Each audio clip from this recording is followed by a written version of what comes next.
ሆነ ተከናወነ። እንግዲህ ማርታ የሄርሜላ እህት ቢያንስ አንቺ ትሻለሽ፣ አንዱ ወንድ አቅፈሽ መተሻል፣ ከልመና ወጥተሽ ተመስገን ነው። ሌላ ምን ይባላል? ይህንንም አይተናል ማለት ነው። ከልመና ቀርተሽ እንግዲህ አንድ ወንድ ራሱ ፕራንክ ቢሆን ምንም ቢሆን አቅፈሽ መምጣትሽ ራሱ ትንሽዬ ትልቅነት ነገር ነው ያሳያል አይደለ?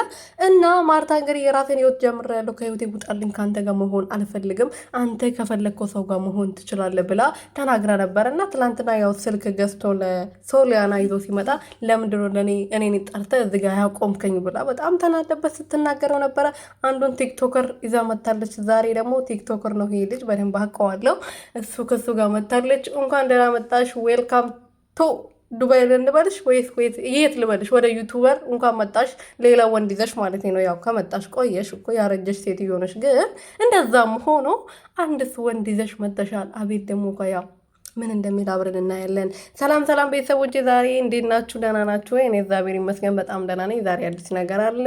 የሄርሜላይት የወሽምተዋይት አዲስ ወንድ ዛ መጣለች። ይሄ ራሱ አንድ ጥሩ ነገር ነው። ምክንያቱም ከሱ ተላቀማ